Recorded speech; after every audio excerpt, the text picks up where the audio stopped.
Саламатсыздар ма, құрметті әлеуметтік желі қолданушылары? Мен Сабаева Толқын, Сарайшық мемлекеттік тарихи-мәдени музей қорығының экскурсия жетекшісі. Бүгін мен сіздерге бір жәдігер сыры айдары бойынша биыл Сарайшық тарихи-мәдени музей қорығында белгілі археолог Зайнолла Самашевтың жеке қоры ашылғандығы жөнінде көрмемен таныстыратын боламыз. Зайнолла Самашев 1947 жылы 17 қарашада Шығыс Қазақстан облысы Ұлан ауданы Бестерек ауылында туған. 1970 жылы Өскемен педагогикалық институтын тарих мамандығы бойынша аяқтап, еңбек жолын осы оқу орнында ұстаздық қызметтен бастаған. 1980 жылдан археологиялық зерттеулерге бет бұрып, кіші ғылыми қызметкерден бастап, ғылым докторы дәрежесіне дейінгі қажырлы еңбек жолын жүріп өтті. Қазақстанның еңбек сіңірген қайраткері құрметті атағымен, парасат орденімен марапатталған. Жалпы ұлттық тәуелсіз платиналы тарлан сыйлығының егері. Қазақстан, Ресей, Қытай Халық Республикасы, Америка құрама штаттары, Францияда басылып шыққан 400-ден аса ғылыми жұмыстардың авторы.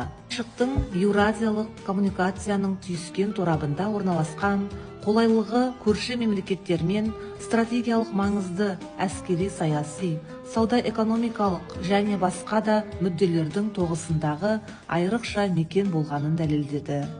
Және де Сарайшықтың далалық өркениетпен терең тамырлас болғандығын, Дешті Қыпшақ және Жошы ұлысы империясының басқа да шеткері жақтарымен тығыз қатынасқан ерекшеліктері басым екені анықталды.